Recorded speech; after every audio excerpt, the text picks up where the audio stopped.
বিসমিল্লাহিররহমানিররহিম।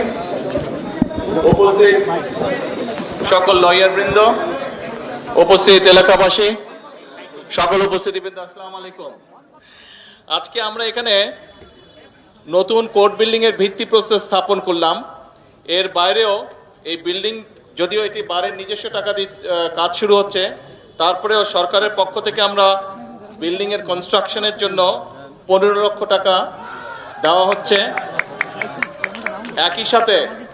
একই সাথে court library যেটা আছে, লাইব্রেরির বইপত্র কেনার জন্য 3 লক্ষ টাকা বরাদ্দ করা হয়েছে, দেওয়া হচ্ছে, এবং মসজিদটির জন্য 5 লক্ষ টাকা এখানে দেওয়া হয়েছে। ইন টোটাল 23 লক্ষ টাকা এই কোর্ট বিল্ডিং এর বিভিন্ন কাজের জন্য আজকে হস্তান্তর করা হচ্ছে। আমি বাসি সাহেবের কাছে এই কাগজগুলো সবগুলো হস্তান্তর করছি।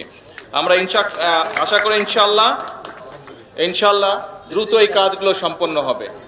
কোথায় প্রেসিডেন্ট সাহেব গেল? কোথায় বারের সভাপতি? কোথায়? এই যে আছেন, এই যে সেক্রেটারি কোথায়? এই যে সেক্রেটারি। জি, আসসালামু আলাইকুম। জি, কংগ্রেচুলেশন। কাজগুলো সুন্দরভাবে সম্পন্ন হতে হবে।